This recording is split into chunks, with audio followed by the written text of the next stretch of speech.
بسم اللہ الرحمن الرحیم وبہ نستعین الحمد للہ رب العالمین وصلی اللہ علی سیدنا محمد وآلہ الطیبین الطاہرین المعصومین اما بعد. صاحبان فکر و شعور، سب سے پہلے آج کے اس یوم غم، یوم سوگ، یوم عزاداری کا پرسا وارث عزا پردہ غیب میں موجود کائنات عالم کی بقا کے ضامن امام زمانہ اجل اللہ فرجہ شریف کے حضور پیش کرتا ہوں.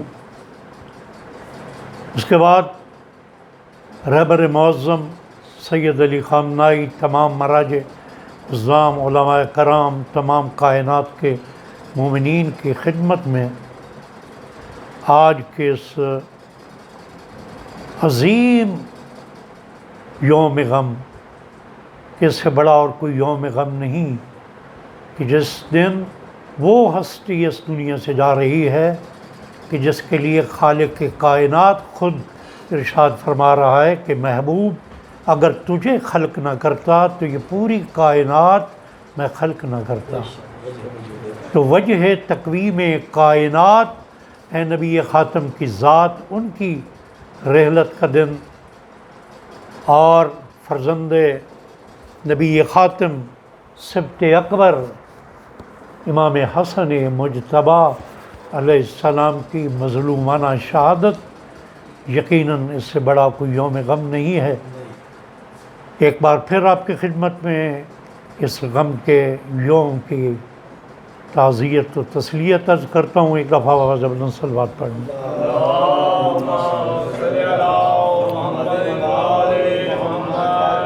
چند نکات کہ جو ممبر پہ کم بیان کیے جاتے ہیں،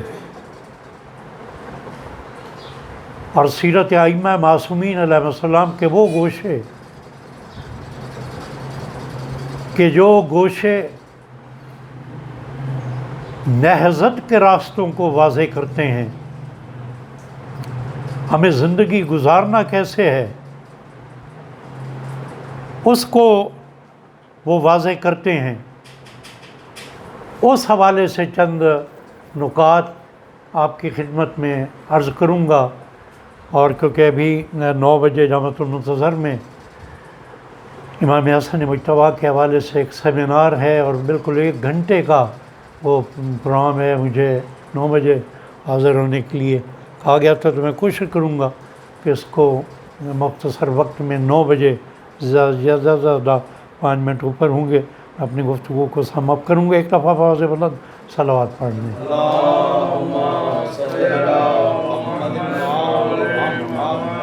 میں سیرت ائمہ معصومین علیہ السلام کے ضمن میں گفتگو کرتے ہوئے اکثر یہ بیان کرتا ہوں آپ کے اذہان عالیہ میں، اگر وہ جملے محفوظ ہیں، کہ ہر معصوم امام کو اپنے اپنے زمانے میں دشمنان نظام امامت کے حوالے سے مختلف حالات کا سامنا کرنا پڑا. امام حسن مجتبیٰ کا دور بھی ایک مشکل ترین دور ہے. منصب امامت کس ماحول میں امام حسن مجتبیٰ سنبھال رہے ہیں کہ جب مولائے متقیان علی علیہ السلام کا سر اقدس شگافتہ ہے، کہ جس کے اس دنیا کہ جس شخصیت کے اس دنیا سے جانے پر جبرائیل یہ منادی کر رہا ہے کہ ہدایت کے مینار گر گئے. ایسے ماحول میں امام حسن مجتبیٰ اپنے والد گرامی کی شہادت کے بعد منصب امامت کو سنبھال رہے ہیں. امام کو اپنی امامت کے عرصہ میں 2 بڑے فتنوں سے امام کو لڑنا پڑا. ایک فتنہ امیر شام کا، ہم تاریخی حقائق کو پس پش نہیں ڈال سکتے. ہم اتحاد بین المسلمین کے علمبردار ہیں، ہم داعی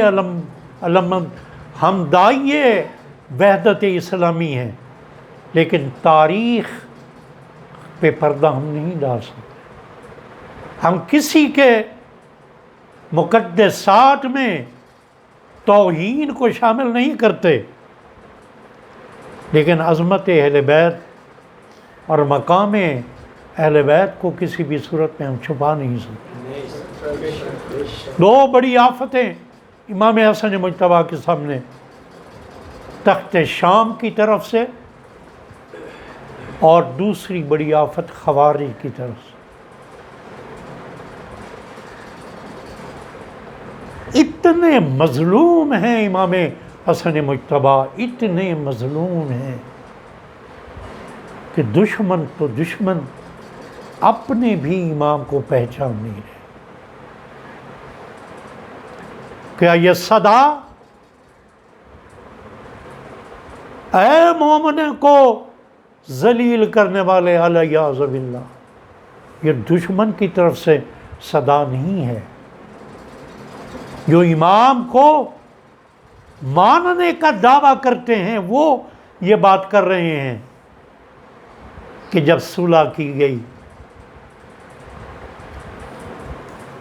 کیونکہ اس وقت دامن وقت میں گنجائش نہیں ہے انشاءاللہ امام حسن مجتبیٰ کی سیرت کے حوالے سے کوئی اور ہمارا موقع گفتگو کا ہوا تو پورا ایک باب ہے امام کے صلح کی ان شرائط کا. ان شرائط کو اپنوں نے نہیں سمجھا، اور خوارج کا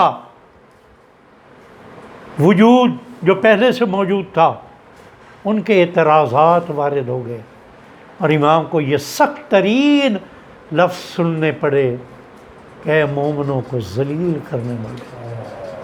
اب قلب نازنین امام حسن مجتبیٰ کی کیا کیفیت ہوگی.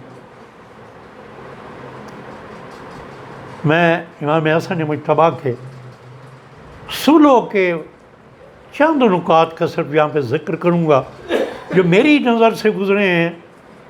وہ اگر نکات کی صورت میں لیں تو 11 نکات بنتے ہیں صلح امام حسن کے. آپ تاریخ کا خود مطالعہ کریں، ان نکات کا مطالعہ کریں کہ جس بنیاد پہ آپ نے صلح کی اور جو صلح کی شرائط طے ہوئیں، ایک ایک لفظ یہ بتائے گا کہ اس میں شکست کھانے والے امام حسن مجتبیٰ نہیں ہیں، بلکہ جو مخاطب ہے وہ شکست خوردہ ہے. پہلا جملہ ہی ان شرائط کا اس وقت مد مقابل امام حسن مجتبیٰ کی حیثیت و کیفیت کو واضح کر دیتا ہے کہ جس میں یہ پہلا جملہ تھا کہ امیر شام قرآن و سنت کی پیروی کرے گا. یعنی اس سے پہلے قرآن و سنت کی پیروی نہیں ہو رہی تھی. ان میں سے ایک شرط تھی کہ مولا کائنات علی ابن ابی طالب پہ سب و شتم کا سلسلہ بند کر دیا جائے گا. شیعان علی ابن ابی طالب کی جان و مال محفوظ ہوگی. لیکن تاریخ یہ عکس دکھاتی ہے کہ ادھر صلح ہوئی، اقتدار اس ہوس اقتدار کے مارے ہوئے شخص تک پہنچا تو اس کی زبان پہ یہ لفظ تھے کہ یہ صلح نامہ میرے پاؤں کی جوتی کے نیچے ہے. اور میں یہاں پہ ایک اور رقص آپ کو دکھا دوں. جب صلح کے بعد امام حسن مجتبیٰ واپس مدینے جا رہے تھے تو اسی سلطنت میں کسی ایک جگہ پہ شورش ہوئی حکومت کے خلاف، تو امیر شام نے اپنا قاصد بھیجا فرزند رسول کی جانب، جو کہ ابھی عازم سفر تھے، اور یہ ایک گویا حکم نامہ دیا کہ میری سلطنت کے فلاں حصے میں بغاوت ہو رہی ہے، شورش ہو رہی ہے، میں آپ سے یہ درخواست گزار ہوں کہ آپ ایک لشکر کے ساتھ جا کے اس سازش کو، اس کا مقابلہ کریں۔ امام حسن مجتبیٰ نے بڑا تاریخی جملہ ارشاد فرمایا۔ امام نے فرمایا کہ اگر اہل کلمہ سے میں نے جنگ کرنی ہوتی تو سب سے پہلے میں تمہارے ساتھ جنگ کرتا۔ یہ آئینہ دکھا رہے ہیں امام حسن مجتبیٰ۔ اور دوسری بات جو ہمیں سوچنا ہے، امام حسن مجتبیٰ کے فوج کے جرنیلوں کو بھی خریدا گیا۔ آج اگر افراد خرید کر ملت کے خلاف انہیں میدان عمل میں لایا جاتا ہے تو سمجھ جانا چاہیے، اور بظاہر نظام امامت کی حمایت کا اعلان کرنا صرف کافی نہیں ہے، یہ بھی سیرت امام حسن مجتبیٰ ہمیں پیغام دیتی ہے۔ آپ نے تاریخ میں یہ پڑھا ہوگا، سنا ہوگا علماء سے کہ جب اسی صلح نامہ سے واپس آ رہے تھے تو سبات کے مقام پہ امام حسن مجتبیٰ پہ جس شخص نے حملہ کیا وہ کوئی آپ کا مخالف نہیں تھا، بظاہر ماننے والا میں سے تھا، اور بعد میں خوارج میں شامل ہوئے، تو امام پہ وار کیا تلوار کا، اور آپ کی ران کے گوشت کو چیرتی ہوئی وہ تلوار ہڈی تک پہنچ گئی۔ امام حسن مجتبیٰ اپنے خیمے میں نماز پڑھ رہے ہیں اور مسلح کو کھینچ لیا جاتا ہے، کیوں صلح کی؟ یہ وہ کمزور معرفت ہے، اور یاد رکھیے معرفت کا جب امتحان ہوتا ہے تو بہت کم ہوتے ہیں جو معیار معرفت پہ پورے ہوں۔ اس کا ایک سب سے بڑا مظہر کربلا میں ہے، اور کربلا میں حسین ابن علی نے یہ اہتمام کر دیا کہ کائنات عالم میں کوئی ایسی مثال میں قائم کر دوں کہ کوئی ایسا واقعہ تو اس تاریخ انسانیت میں ہو کہ جہاں پہ اتنے خالص افراد چن لیے جائیں کہ جن کو کوئی چیز بھی راہ استقامت سے نہ ہٹا سکے، وہ فقط کربلا ہے اور حسین ابن علی کے ساتھی ہیں۔ سبحان اللہ۔ سیرت امام حسن مجتبیٰ ہمیں یہ پیغام دیتی ہے کہ نظام کی بات کرنا نظام سے جڑے رہنے کا نام نہیں ہے، اگر اطاعت کا جذبہ نہیں ہے۔ آج بھی مکتب اہل بیت کے ماننے والوں کو سوچنا ہوگا کہ ہم نظام کے قواعد و ضوابط کے کتنے پابند ہیں، ہم اپنی خواہشوں، اپنی اماؤں کے کتنے اسیر ہیں، اور نظام کو کس ہم اس انداز میں دیکھتے ہیں۔ نظام دستور کا نام ہے، نظام اداروں کی توقیر کا نام ہے، نظام اجتماعیت کو قائم رکھنے کا نام ہے، جو دستور سے پھر جاتا ہے، جو اداروں کو، جو نظام کے ادارے ہیں ان کو تسلیم نہیں کرتا، اور جو اجتماعیت میں دراڑیں ڈالتا ہے وہ نظام امامت کا ہمدرد نہیں ہو سکتا، وہ مکتب اہل بیت کا ہمدرد نہیں ہو سکتا جو مکتب اہل بیت کو تقسیم کرتا ہے۔ میں آج کی اس مجلس عزا کے توسط سے اپنے ہر سننے والے کو یہ پیغام دے رہا ہوں کہ مکتب اہل بیت اجتماعیت کا پیغام دیتی ہے۔ مکتب اہل بیت نظام امامت کو تسلیم کر کے اور اس کے سامنے تسلیم ہونے کا ہمیں درس دیتی ہے، ہمیں ائمہ معصومین کی سیرت کو اپنانے کا ہمیں درس دیتی ہے۔ لہذا ہم نے اسی پہ چلنا ہے۔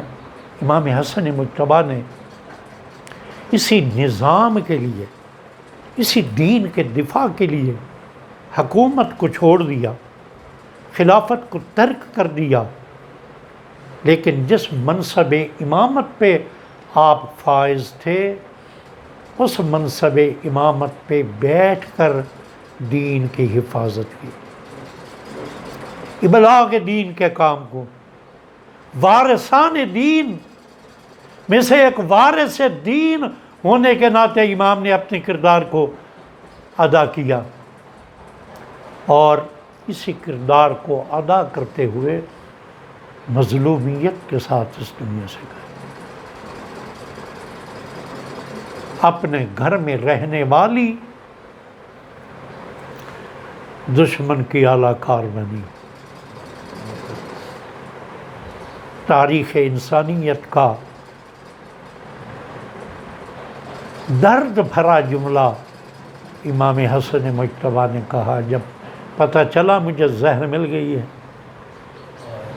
جودہ سے ایک جملہ کہا کہ اے جودہ، کیا میں تمہارا اچھا شوہر نہیں تھا؟ کیا میں تمہارا اچھا امام نہیں تھا؟ بس عزاداران مظلوم کربلا، میں چاہوں گا کہ امام حسن مجتبیٰ کی شہادت کے ذکر سے پہلے میں چند جملے نبی خاتم صلی اللہ علیہ وآلہ وسلم کی رحلت کے بھی کہہ دوں۔ عزاداران مظلوم کربلا بار بار ڈک لباب ہو رہا ہے دروازے پہ،